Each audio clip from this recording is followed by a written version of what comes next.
Hello, je pense que Hello. maintenant on est en direct. Est-ce que vous pouvez nous confirmer sur le chat que vous nous entendez et vous nous voyez bien et qu'on est bien en direct? Je vois qu'il y a déjà pas mal de monde connecté. Alors, ah bah oui, c'est bon. Je vois des oui. Alors, on va attendre la petite minute de politesse habituelle des conférences et des webinars pour qu'il y ait tout le monde qui se connecte, même si vous êtes déjà nombreux et nombreux, plus nombreuses que nombreux d'ailleurs. Et je pense que dans une minute, je rappellerai à nouveau comment fonctionne l'outil.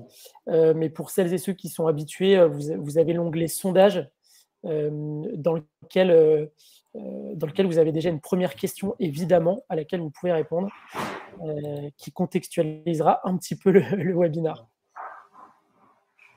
Hello tout le monde, je reconnais des gens, des gens, des Nathalie, des Cyril, des Laetitia. Bonjour, bonjour à tout le monde.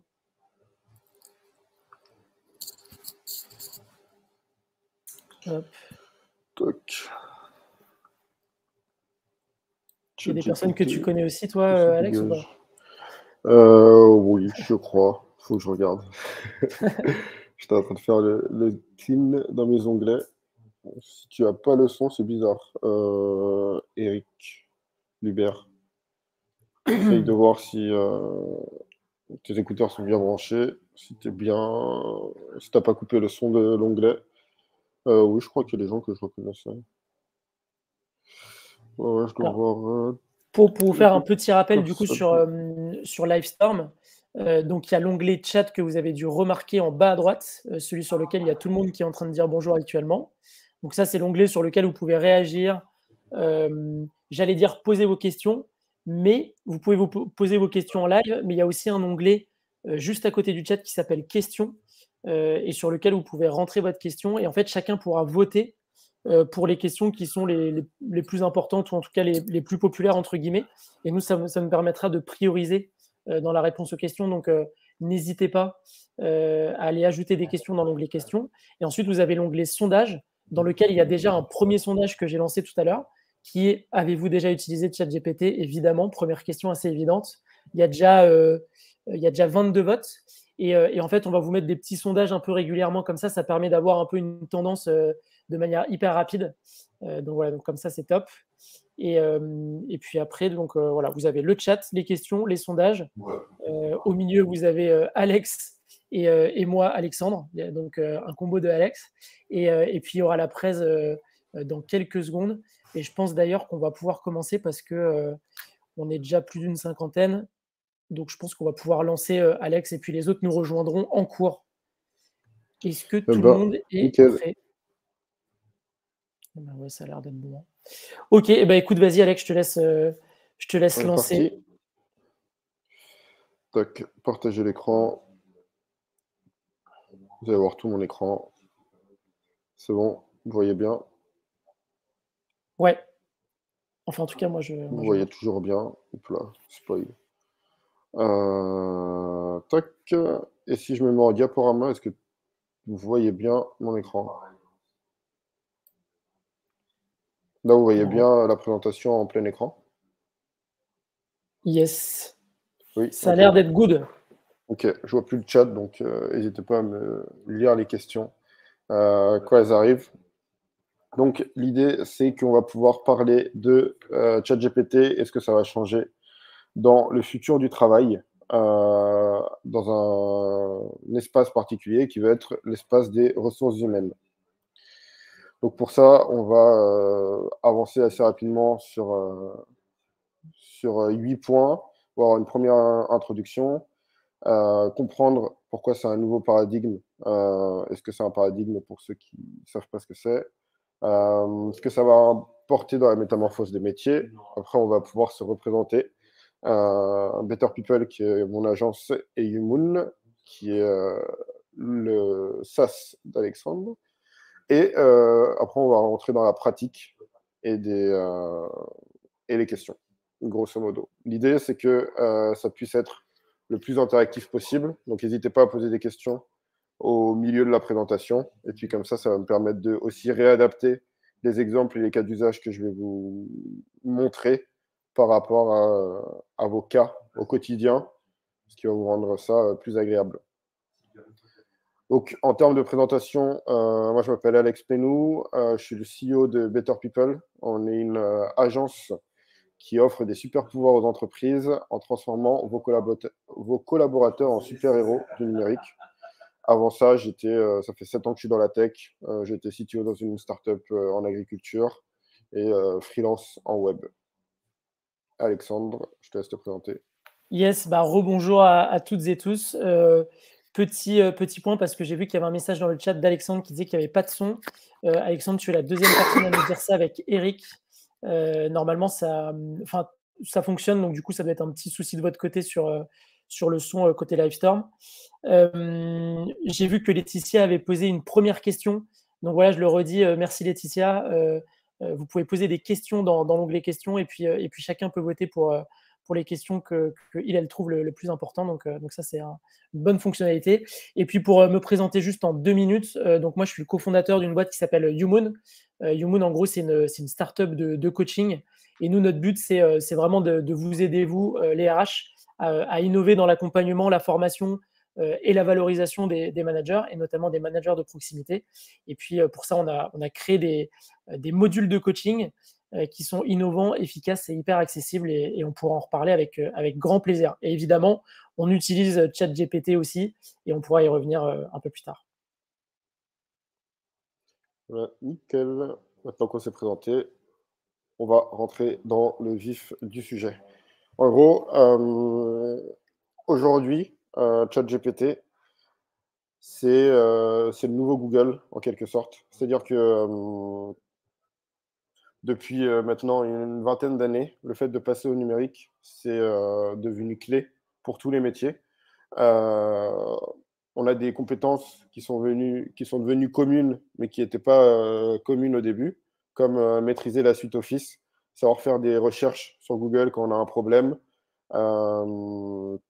savoir se former avec des vidéos YouTube, des vidéos TikTok pour les plus jeunes, des posts sur LinkedIn, etc.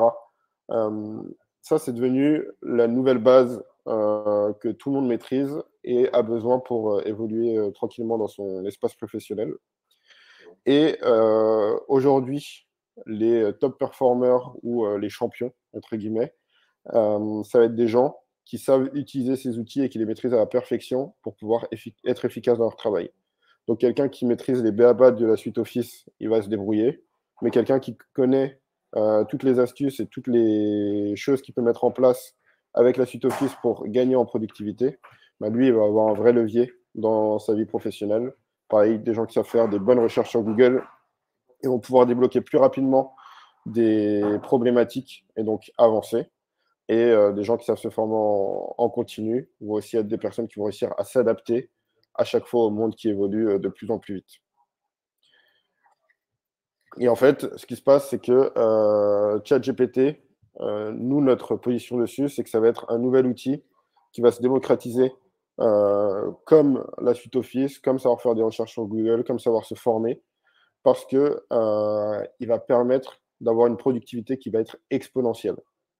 C'est-à-dire que typiquement sur la recherche d'informations, où il y a beaucoup de gens qui utilisent ChatGPT soit pour apprendre de nouvelles choses, soit pour accéder à une information, il va beaucoup plus loin qu'une simple recherche Google, où le schéma, ça va être, on va essayer de poser notre question de telle manière à ce que Google trouve des résultats de recherche qui puissent répondre à notre question, et après on va lire des articles de blog après articles de blog pour trouver notre solution, pour regarder des vidéos YouTube jusqu'à avoir l'information qu'on voulait ou la solution à notre problème.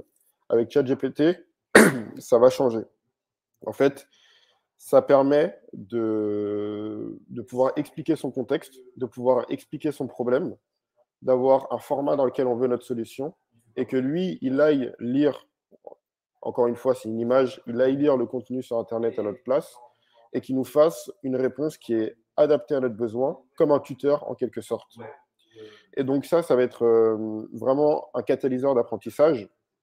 parce que ça va nous permettre de régler nos problématiques beaucoup plus vite, d'avoir tout le temps de la réponse qui est personnalisée, avec laquelle on peut discuter et s'améliorer au fur et à mesure.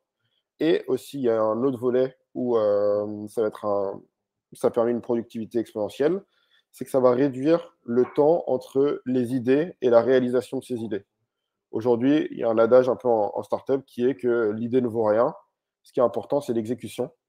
Et en fait, avec ChatGPT, les idées vont reprendre un peu de valeur parce que une grosse partie de la production et de l'exécution de ces idées va pouvoir, au fur et à mesure, se faire avec des IA. Et en fait, ce que ça va créer, c'est que les personnes qui maîtrisent des outils de productivité toujours plus puissants et les personnes qui ne les maîtrisent pas, il va y avoir un écart qui va être de plus en plus grand entre ces deux catégories de personnes, et ça va devenir quasiment un gouffre au fur et à mesure. Et je profite de la transition du coup, Alex, pour te donner les résultats du sondage. Vous êtes une petite moitié à avoir voté pour l'onglet sondage, mais en gros, la question c'était: avez-vous déjà utilisé ChatGPT? Et pour les 2/3, la réponse est oui. Donc on est quand même sur pas mal de monde qui a déjà utilisé. Et puis pour le tiers qui ne l'a pas encore fait, je pense que ça va être aussi intéressant de voir comment vous pouvez l'utiliser. Exactement. Nickel. Merci pour les infos. Alors, à chaque fois, on va dire que le monde a toujours besoin d'une grande mode tech. On a eu la bulle Internet avec les sites Internet. Après, on a eu les réseaux sociaux. On a eu le Web3, le métaverse, la VR, etc. À chaque fois, il y a un nouveau phénomène tech qui se crée et qui fait le tour de la presse. Et donc, il y a une question qui est légitime, c'est de se demander comment on peut comment on peut discriminer ce qui est un phénomène éphémère ou ce qui est un phénomène profond, une mutation profonde. Et en fait, pour nous, l'IA et notamment ce que ChatGPT a réussi à rendre possible en termes d'accessibilité, ça va être une tendance qui est profonde et qui est aussi très rapide pour plusieurs raisons. La première raison, c'est que c'est un outil qui a été adopté par les acteurs du digital de manière hyper rapide et qui le mettent directement dans des produits que la plupart des gens utilisent déjà au quotidien. Quand on voit ce que Bing AI a fait en l'intégrant dans un moteur de recherche, alors il y a peut-être beaucoup moins de personnes qui utilisent Bing en moteur de recherche que des gens qui utilisaient Google, mais c'est un signal fort de on va l'utiliser et on va le pousser dans nos produits. Pour toutes les personnes qui utilisent Notion, ils vont avoir une intégration IA. Et en fait, tous les outils que vous pouvez utiliser au quotidien vont se retrouver avec une intégration IA et la plupart du temps ChatGPT sous forme d'API directement dans leur service pour booster la productivité. Ça, c'est le premier élément qui nous fait penser que c'est une mutation profonde. La deuxième, c'est que pardon, ChatGPT, OpenAI avec ChatGPT, ce qu'ils ont réussi à faire, c'est de rendre ces technologies d'intelligence artificielle ultra accessibles, qui fait qu'aujourd'hui, il y a les 2/3 des personnes qui ont répondu au sondage et qui participent au webinaire d'aujourd'hui, qui ont déjà utilisé ChatGPT. Il y a plein d'autres technologies, comme la VR ou, par exemple, les cryptos ou le Web3, qui étaient des technologies qui étaient beaucoup moins accessibles. C'est-à-dire que la plupart des gens ont déjà fait un salon où ont mis un casque de VR, mais n'ont pas un usage quotidien de la VR, alors que ChatGPT, on arrive vite sur des usages quotidiens.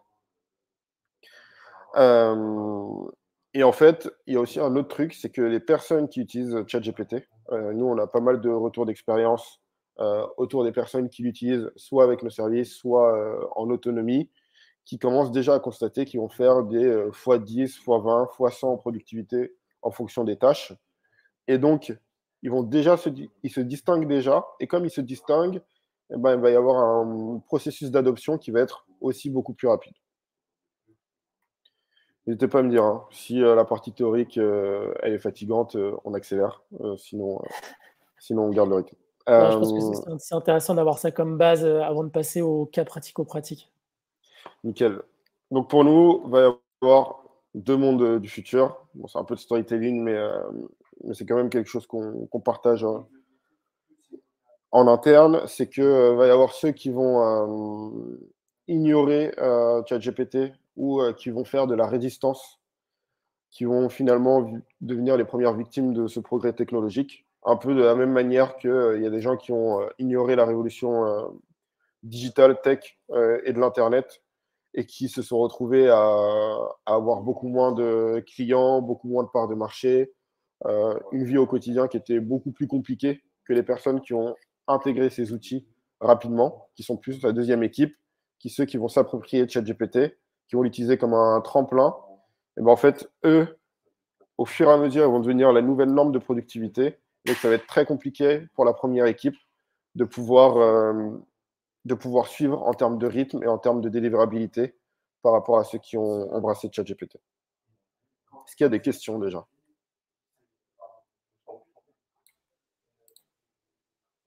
Alors, il y a des questions dans le chat, mais je pense qu'on y reviendra. On y revient après? Ouais, je pense qu'on y reviendra après. Ok, C'est pas mal de répondre aux questions après. ok, Et nickel. pour info, Alex, on a lancé Ouais, un autre sondage sur que pensez-vous de ChatGPT et à quelle fréquence l'utilisez-vous? Et ok, pour l'instant, les 2 tiers répondent j'aime bien, je l'utilise souvent. Voilà. ok. Bah, top. Tous ceux qu'on dit j'aime bien, je l'utilise souvent. Je vais avoir besoin de vous après pour qu'on puisse partir de vos cas d'usage ou de vos problématiques pour pouvoir faire des démonstrations qui vont vous parler et qui sont plus pertinentes pour toutes les personnes qui sont présentes pendant le webinaire. Du coup, qu'est-ce que l'IA? L'intelligence artificielle, c'est une intelligence qui est créée par des ordinateurs ou des robots.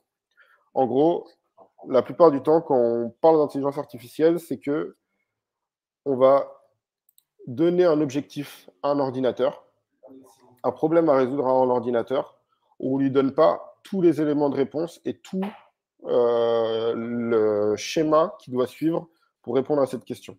En fait, au fur et à mesure, l'ordinateur va soit se réajuster, soit réapprendre de son environnement ou d'une validation humaine pour être de plus en plus performant et répondre au mieux aux problématiques qu'on lui a données. Donc, par exemple, pour les plus anciens qui ont connu Deep Blue d'IBM qui joue aux échecs, on a pris une IA, on lui a fait jouer aux échecs contre d'autres intelligences artificielles et contre d'autres humains, jusqu'à ce qu'elle réadapte ses paramètres et qu'elle puisse être meilleure à chaque partie, jusqu'à battre Kasparov et faire beaucoup de bruit. C'est la même chose qu'il y a eu avec AlphaGo sur le jeu de Go de manière beaucoup plus récente avec Google. Et c'est un peu la même chose qu'il va y avoir aujourd'hui avec les IA qu'on a dans notre quotidien. Donc, ça peut être des IA qui vont faire du trading et qui vont essayer de prédire avec de plus en plus de confiance et de rapidité les cours d'une action pour pouvoir spéculer dessus. Ça peut être des petites IA qui vont faire des chatbots avec lesquels on interagit. Ça peut être des IA comme ChatGPT où ça a été entraîné pour répondre à nos questions. Et ça peut être aussi des IA dont on n'a pas conscience qui vont potentiellement réguler le trafic dans notre quotidien. C'est pas parce qu'il n'y a pas marqué IA qu'il n'y a pas forcément de l'IA et c'est pas forcément quelque chose qui est visible par tout le monde. Donc, nous, on va se concentrer sur des IA très précises qui sont grosso modo les IA génératives qu'on a aujourd'hui, donc qui servent à générer des images, qui vont servir à générer du texte, qui peuvent servir à classer des données. Ça aussi, c'est un autre type d'IA qu'on a assez souvent pour reconnaître des sujets de conversation, pour une des classifications de données qu'on peut aussi avoir assez souvent sans qu'on s'en rende compte. Ça va être sur la détection d'adresses et d'entités. Par exemple, le courrier aujourd'hui est majoritairement trié par des IA.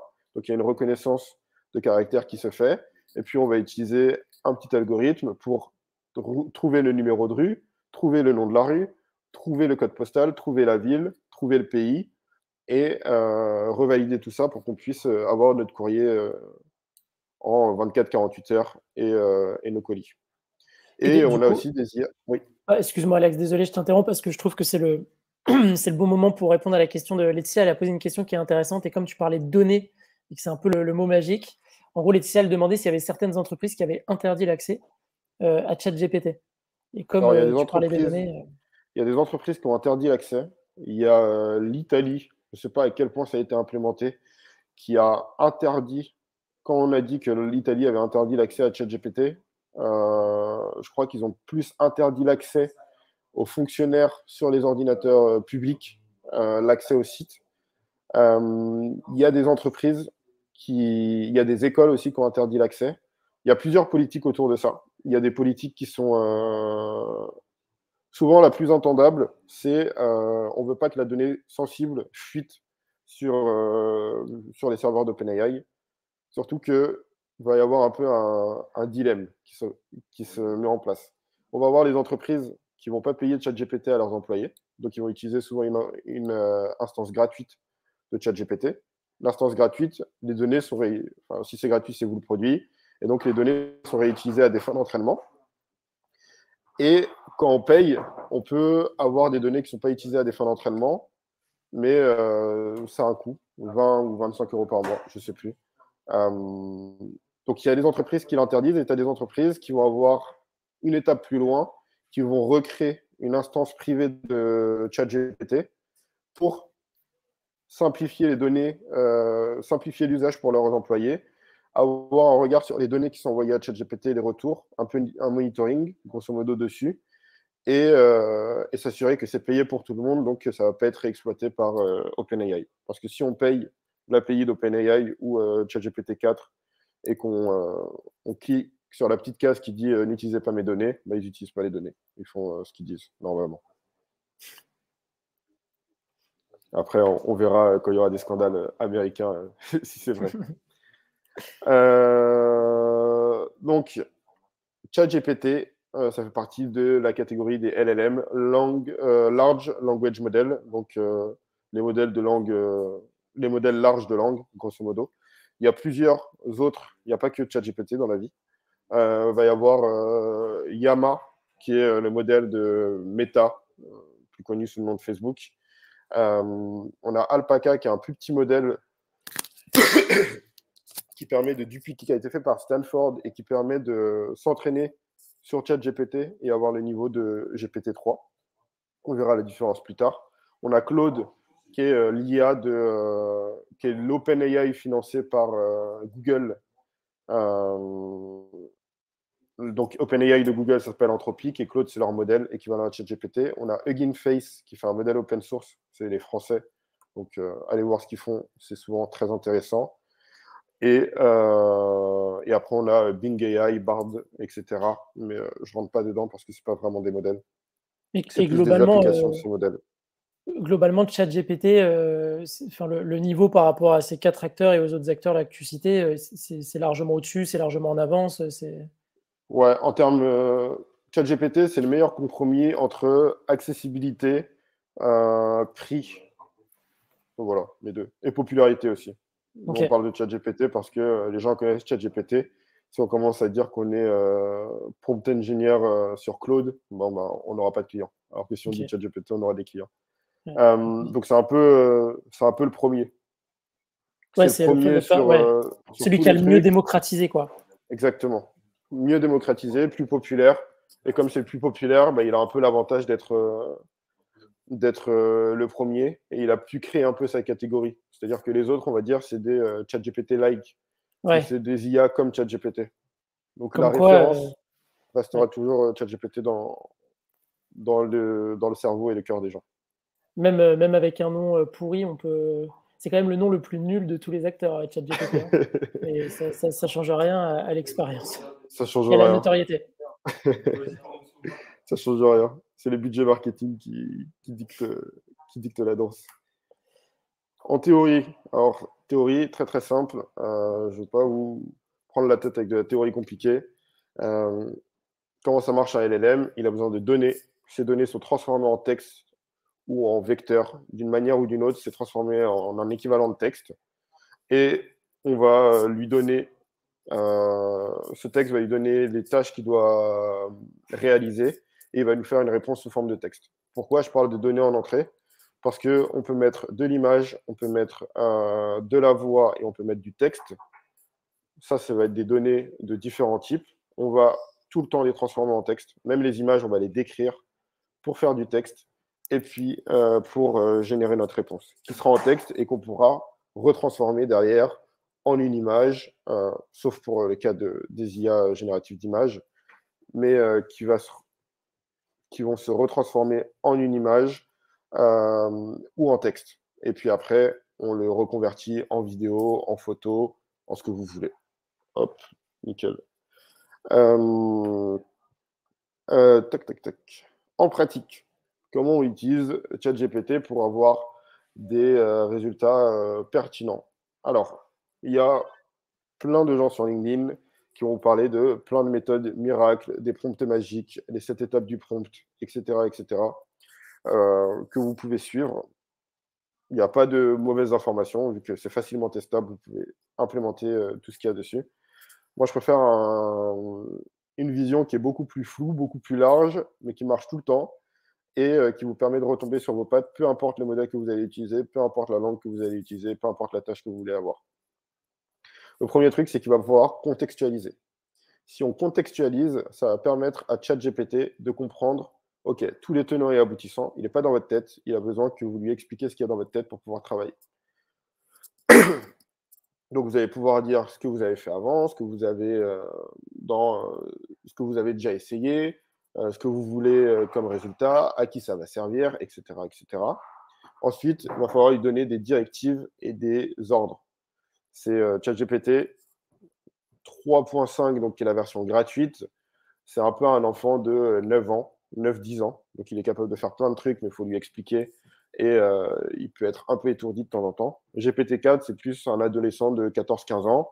Donc, il est capable de faire encore plus de choses, mieux comprendre les directives. Mais parfois, il va dire n'importe quoi ou parfois, il va halluciner parce qu'on lui met trop la pression. C'est un algorithme américain. Donc, ça ne sait pas dire non. Ça, c'est juste, on lui pose une question, il répond avec tout le temps autant de confiance que s'il savait. C'est des très bonnes comparaisons. Et ensuite, expliquer le résultat et la forme de résultat qu'on veut avoir. Donc, si par exemple, on veut que ChatGPT nous rédige un post pour LinkedIn, il faut lui dire qu'on veut qu'il nous rédige un post pour LinkedIn. Et voilà le style qu'on a pour rédiger notre post sur LinkedIn pour qu'il respecte cette forme un minimum. Et pas juste lui dire OK, fais-moi ça et pas donner de détails sur la forme parce que il ne sait pas si vous voulez un tableau, il ne sait pas si vous voulez des bullet points, il ne sait pas si vous voulez un texte, il ne sait pas si vous voulez beaucoup de texte, pas beaucoup de texte. Et donc ça, c'est toujours les 3 étapes qui sont importantes. Ça met du temps à assimiler et à avoir en tant que réflexe. Vous verrez dans la démo que une fois sur 2, j'oublie une des 3 étapes alors qu'il n'y en a pas beaucoup. Mais quand j'ai un problème, je me souviens de mes 3 étapes, hop, je remets du contexte et du coup, je peux réavancer. Donc, on avait parlé de paradigme. On est sur un paradigme en mutation. Le paradigme, c'est un peu l'ensemble des règles et une vision qu'on a des choses qui conditionnent. C'est un peu la culture de la façon de faire les choses. Donc, ça conditionne de près ou de loin la façon dont on va réfléchir et la façon dont on va travailler. Et en fait, là où ChatGPT va bousculer les choses, c'est qu'on va avoir une surcharge de productivité. Donc, là où avant, on avait l'habitude de faire, je sais pas, une stratégie de contenu en 2-3 semaines, le temps de mettre toutes les parties prenantes, etc. Là, on peut avoir une idée, demander à ChatGPT, il nous pond tout en 3 minutes. Donc, on va avoir une surcharge de productivité. On va avoir des inégalités qui vont être grandissantes entre les individus. Ceux qui arrivent à augmenter leur productivité avec ChatGPT, bah, tout seuls, ils pourront faire le travail d'une équipe entière. Et ceux qui n'ont pas intégré, eh ben, ils vont un peu plus galérer. Donc, il va y avoir des inégalités, c'est sûr. Et il va y avoir un remplacement des métiers traditionnels. Alors, c'est pas les métiers vont disparaître et tout le monde va être au chômage. C'est que la façon traditionnelle d'exercer nos métiers vont changer pour embrasser de l'IA et avoir des gains de productivité en termes d'IA. Donc, par exemple, sur tout ce qui est création de contenu, eh ben, au lieu d'avoir des rédacteurs qui vont écrire tous les mots, on va plus avoir des gens qui vont avoir des lignes éditoriales ou qui vont exprimer le thème, le plan, la structure de ce qu'on veut dire, et qui vont juste s'assurer que la production de l'IA est proche de ce qu'ils avaient en tête. Est-ce que c'est clair? Ouais, carrément. Donc, représentation pour les nouveaux qui sont arrivés après les présentations. Moi, je m'appelle Alex, je suis CEO de Better People. On offre des super pouvoirs aux entreprises pour transformer leurs collaborateurs en super-héros. Concrètement, on aide les entreprises à intégrer ChatGPT dans leur quotidien en implémentant des solutions finales. Donc, on se connecte directement dans vos outils, on se connecte dans vos process, dans vos bases de connaissances pour donner un avantage compétitif à l'entreprise. Et on a Yumoon. Je te laisse faire le petit encart. Là, juste pour tous les participants et notamment ceux qui étaient là au début, on refait juste un mini point de presse parce qu'on va passer au cas pratique. Et du coup, c'était pour les personnes qui se sont connectées un tout petit peu plus en retard que vous. Vous étiez une trentaine à venir après. Donc voilà, Alex s'est présenté. Moi, je m'appelle Alexandre, donc aussi un autre Alex. Et moi, je suis cofondateur d'une startup de coaching. Et nous, on a créé des modules de coaching innovants pour accompagner les managers de proximité. Voilà. On pourra revenir dessus plus tard. Voilà. Un truc que j'ai oublié de préciser, c'est qu'on vous donnera accès aux slides après. Donc, si vous voulez plus vous concentrer sur le contenu, il n'y a pas besoin de prendre les notes, vous aurez les slides. Et puis, si vous cherchez comment on s'appelle, on est en bas à gauche. Voilà. Hop, les cas clients. Donc, là, je vais passer assez rapidement, on est comment en termes de temps? Je vais passer assez rapidement sur des cas. S'il y a des trucs qui demandent de repasser dessus, vous me dites. Mais le plus intéressant, ce sera la partie pratique. Donc, sur la partie recrutement, il y a plusieurs usages. Il va y avoir un usage sur avoir des questions expertes sur des sujets qu'on ne connaît pas. Donc, quand on va faire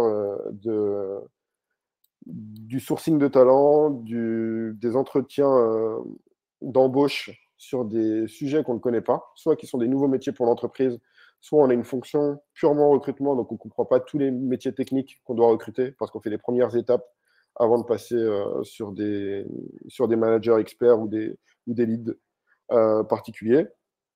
Et ben, on peut utiliser ChatGPT pour lui demander des questions qui pourraient être intéressantes pour qualifier un expert sur le sujet, et puis lui demander des réponses qu'il pourrait apporter à ces questions en fonction du niveau de seniorité de la personne, pour qu'on puisse déjà jauger des premières capacités de la personne qu'on a en entretien. On peut l'utiliser pour rédiger des fiches de poste, alors représenter son entreprise, ou présenter un poste sur lequel on n'a pas forcément d'idée, ou on a un peu un syndrome de la page blanche. Ou sinon, si on voit qu'on a des fiches qui sont un peu vieillissantes et qu'on veut les réadapter, on peut utiliser ChatGPT pour prendre notre fiche, qui va servir de contexte, lui dire, OK, tu vas me réadapter cette fiche de poste avec cette information, et ce truc de l'entreprise, ou ce pivot qu'on a effectué, ou ces nouvelles valeurs, et puis il va nous refaire la fiche de poste en gardant la structure, mais en réadaptant le ton et le nouveau contenu. Et puis, ça peut aussi servir à faire des messages de suivi pour les candidats en fonction de leurs besoins. Donc, assez rapidement, pouvoir créer des emails le plus complets possible et qui vont être envoyés aux candidats. Un truc que je précise aussi sur les cas, c'est que ChatGPT 4, une stat qui est intéressante, qui est sortie, c'était qu'ils ont fait top 5% au barreau de New York. Comment ça s'est fait? On a donné à ChatGPT des exemples de questions du barreau. On a donné des réponses. On lui en a donné 4. Et à la 5e fois, on lui a posé la question pour qu'il fasse ce résultat. Donc, ça nous donne 2 informations. La première, c'est que ChatGPT a besoin de réviser pour être pertinent. Quand ils ne faisaient pas ça, ils étaient dans la médiane, grosso modo. Et la deuxième, c'est qu'il peut être très bon si on lui donne des exemples pour répliquer un exercice. Et donc, le corollaire derrière ça, c'est qu'il est top 5%. Il est top 5%. Si vous êtes top 4%, reposez-vous sur vos compétences propres parce qu'il sera moins bon que vous. Si vous êtes flop 95%, bah, utilisez ChatGPT, vous serez top 5%, grosso modo. Et le deuxième truc, c'est que... bon, c'est tout. Non, j'ai oublié. Pardon. Mais grosso modo, si ChatGPT peut être meilleur que vous sur des trucs où vous n'êtes pas un expert, eh ben, utilisez ChatGPT.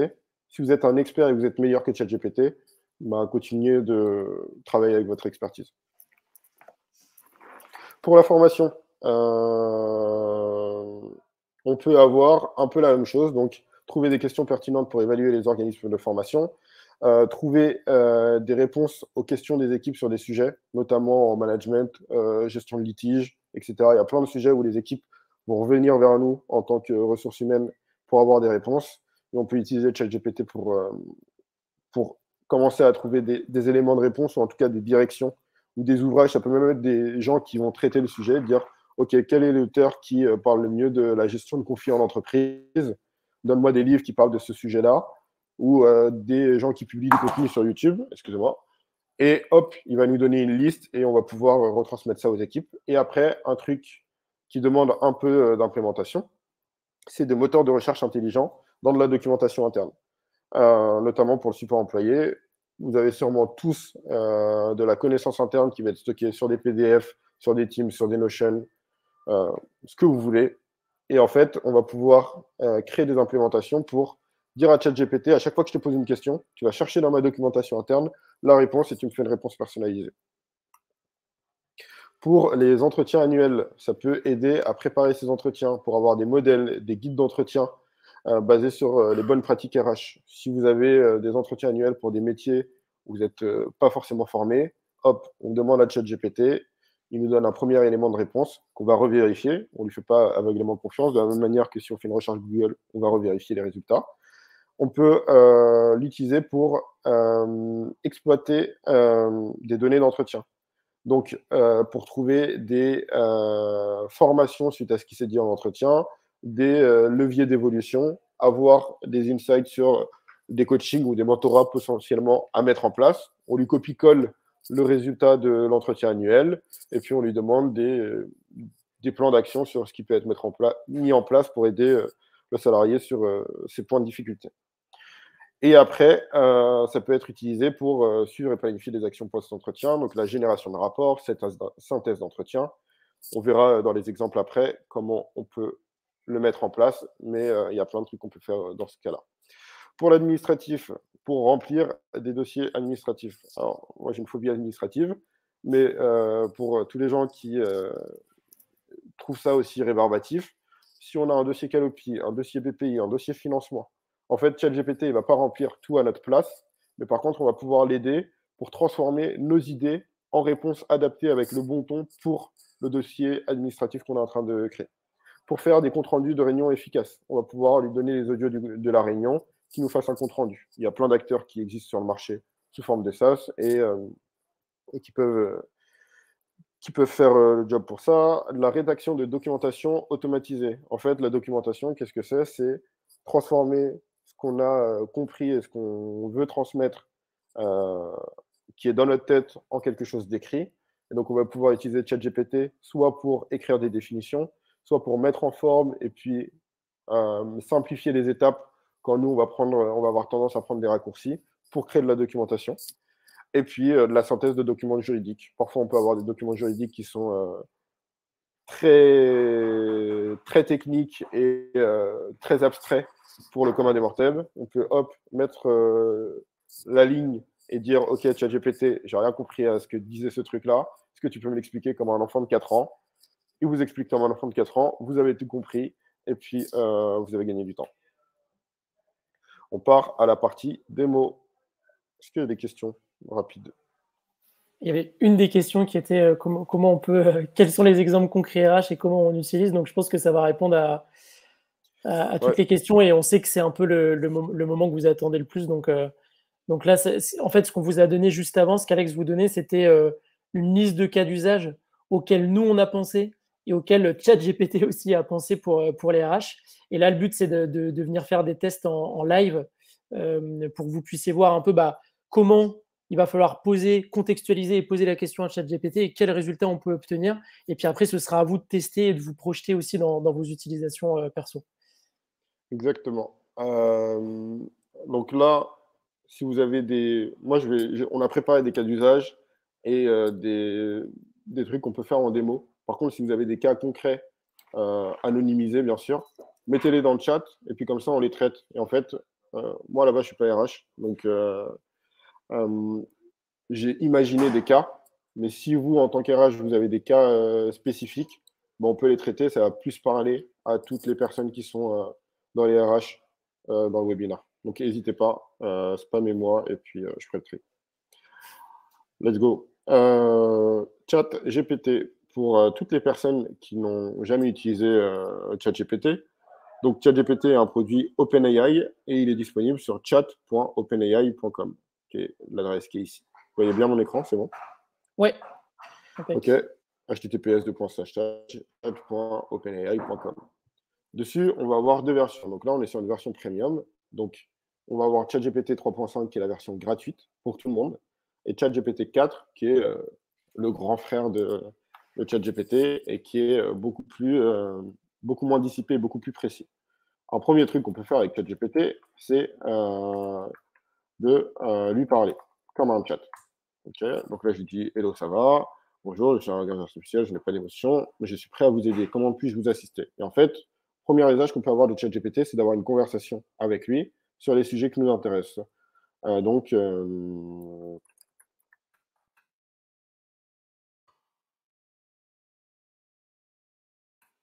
j'écris avec beaucoup de fautes d'orthographe et très lentement, mais ChatGPT s'en fiche. Donc, ne me jugez pas.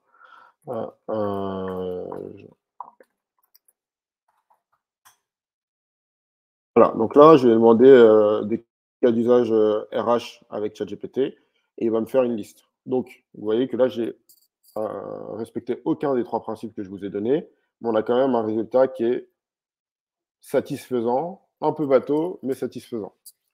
OK. Maintenant, on est en 3.5. Si on veut voir une différence avec le 4, donc le 4 qui va être plus précis, on va pouvoir lui poser exactement la même question et voir ce qu'il nous répond. Donc déjà, on voit qu'il a fait un premier effort qui est de la mise en forme. Et derrière, en termes de réponse, on va pas toutes les lire parce que je vous laisserai faire votre test vous-même pour juger de la pertinence des réponses. Mais on voit déjà une première différence. Alors, on a dit ChatGPT 3.5, il a 8-9 ans, donc il n'a pas appris qu'il pouvait souligner ses titres et comment faire ses listes. Il est au CM1, alors que lui, il est au collège et il sait directement faire une bonne présentation. Et on voit aussi, en termes de structure, qui va être beaucoup plus précis. Okay, donc, pour la suite de la présentation, on ne va pas s'embêter à utiliser GPT 3.5. On va rester en GPT 4 parce qu'on veut une présentation qui soit belle. Si maintenant, je lui dis « OK, merci », je dis « bonjour, merci, s'il te plaît, à ChatGPT ». Ce n'est pas la peine, mais on ne sait jamais. Merci pour tes réponses. Est-ce que tu peux me faire un tableau avec les cas d'usage que tu as cités et les colonnes suivantes.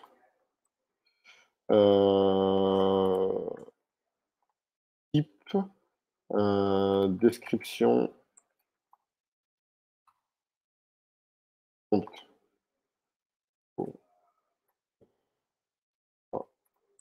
Prompt, tu vas comprendre. Le prompt, c'est globalement les textes et les questions qu'on pose à ChatGPT pour avoir une réponse.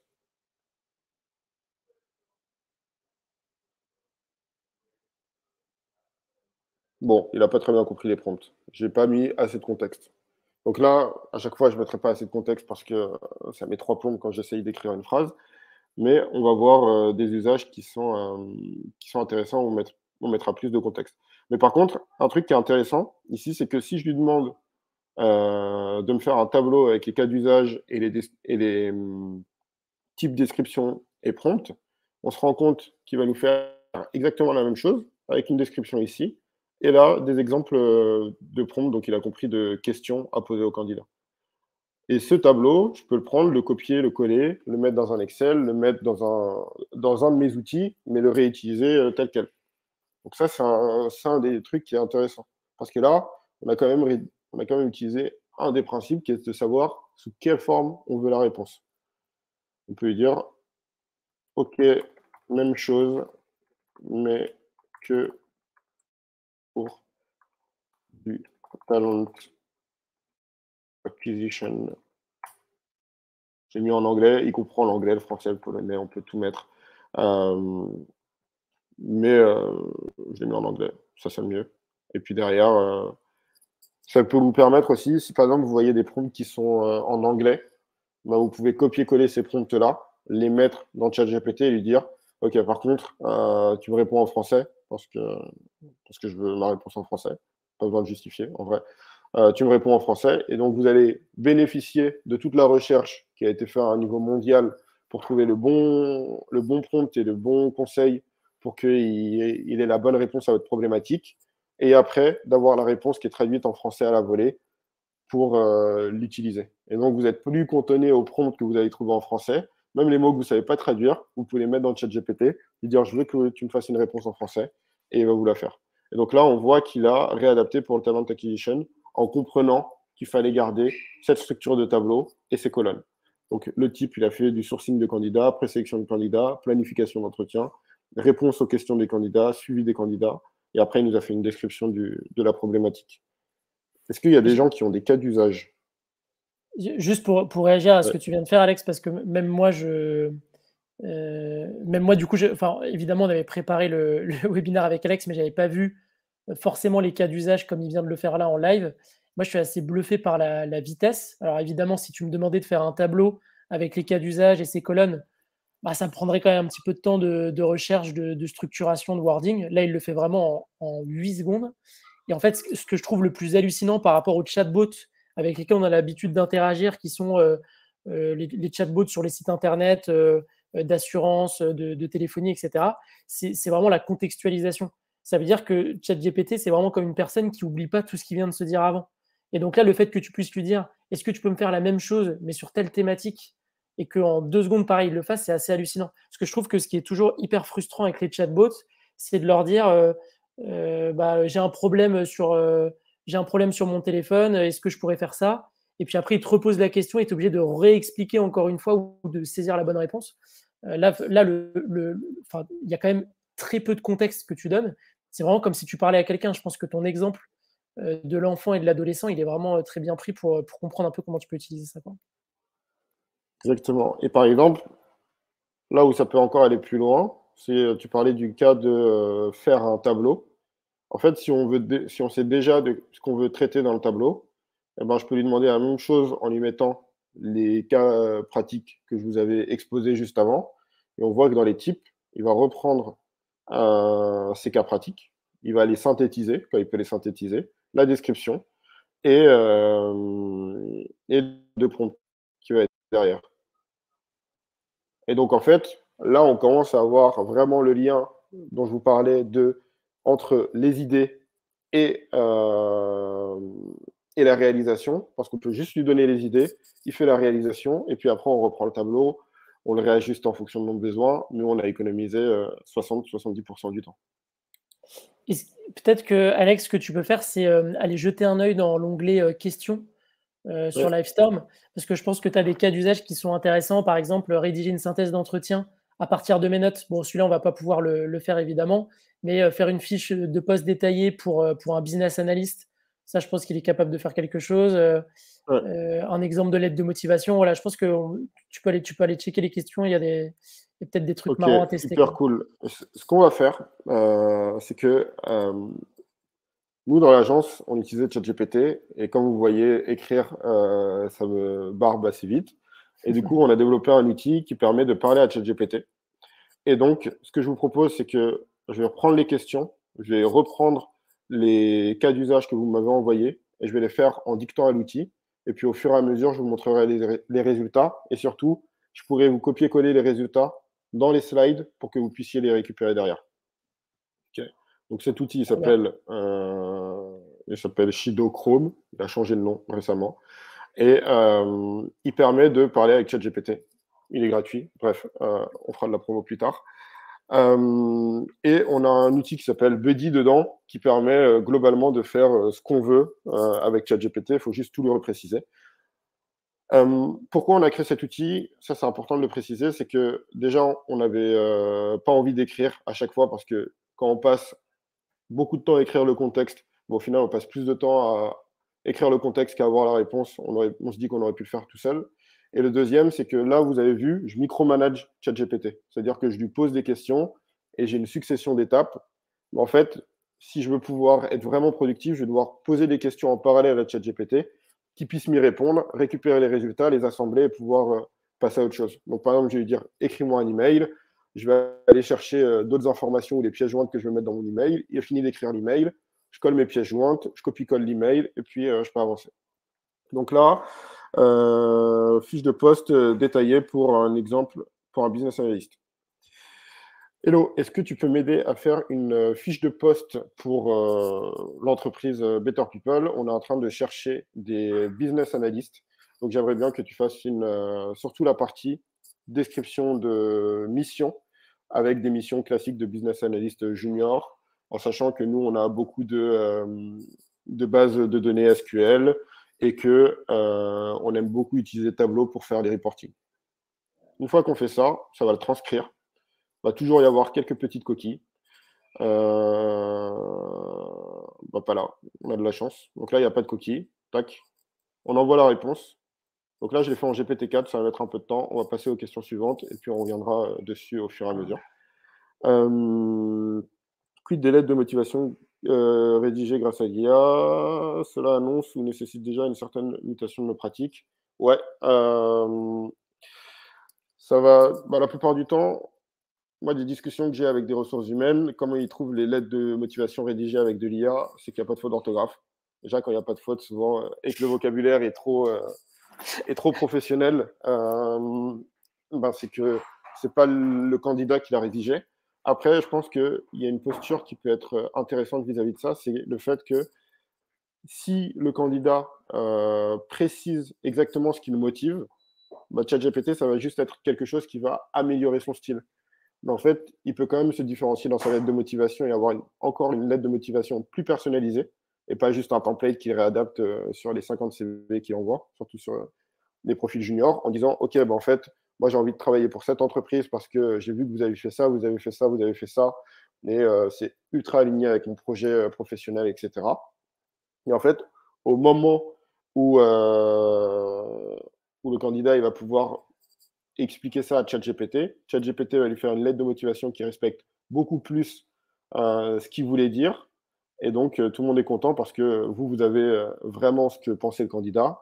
Et le candidat, il n'a pas passé 45 jours à écrire des lettres de motivation pour toutes les boîtes.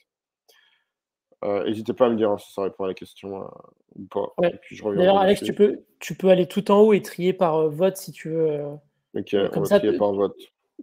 tous les participants et participantes, Ok, vous pouvez voter nickel. pour les questions que vous trouvez les plus intéressantes.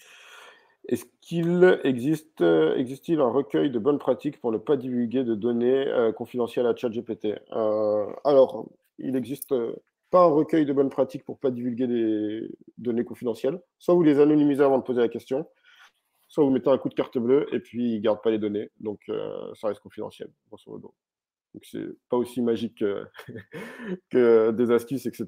Mais juste, si vous payez, il ne garde pas les données. Et puis après, vous pouvez anonymiser à la volée vos informations. Tu me diras si ça répond à la question, Laetitia. Concrètement, à partir de quoi peut-il faire un compte-rendu de réunion? Un enregistrement, exactement. Je vous ai dit, on prend la donnée qui est audio, vidéo, texte, on la transforme en texte. Donc, nous, ce qu'on implémente, c'est qu'on se connecte directement au Teams, on récupère les MP3, on les transcrit, et après, il fait le compte-rendu dessus. Ou sinon, l'autre astuce, ça va être le temple de l'autopromo. Vous venez ici, vous prenez Buddy, vous racontez tout ce qui s'est dit dans la réunion. Donc, on a fait une réunion, on a eu 3 points A, B, C, et j'aimerais que tu me fasses une to-do list pour les points D, E, F. Voilà. Grosso modo, vous faites ça en beaucoup plus long avec ce que vous avez mis. Pour les points D, E, F, il n'a pas compris qu'il fallait les séparer. Hop. Et puis là, il faudra repréciser, OK, ben, je veux la synthèse en bullet point, c'était une réunion sur ça, ça, ça, et vous aurez une bonne description. Bon, un cas d'école où l'utilisation de concrète ChatGPT, ouais, donc ça c'est répondu. Question de Cindy, c'est bon. Quid de l'analyse fine propre à l'humain? Alors, plusieurs trucs pour ça. ChatGPT, son objectif c'est de mimer les humains.